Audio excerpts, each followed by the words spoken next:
Meta Smart Glasses camera not working. 2025 troubleshooting. Step 1. Check lens, wear detection, and battery. Clean the camera lens with a microfiber cloth and reseat the glasses or disable wear detection in the Meta AI app. You should charge it for 30 minutes if the battery is low. Step 2. Restart and check app permissions. Restart glasses, place in case, close for 10 seconds, then remove.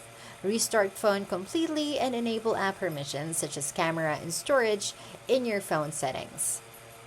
Step 3. Update or reinstall the app.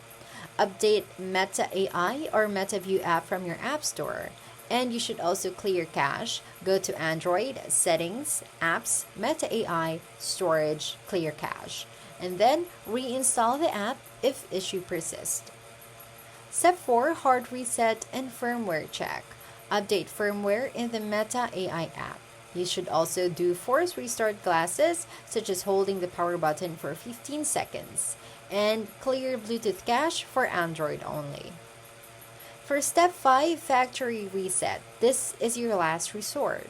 Ensure glasses are charged. Press capture button 5 times, then hold for 5 seconds until LEDs flash. Wait for reset, then repair via Meta AI app and test the camera.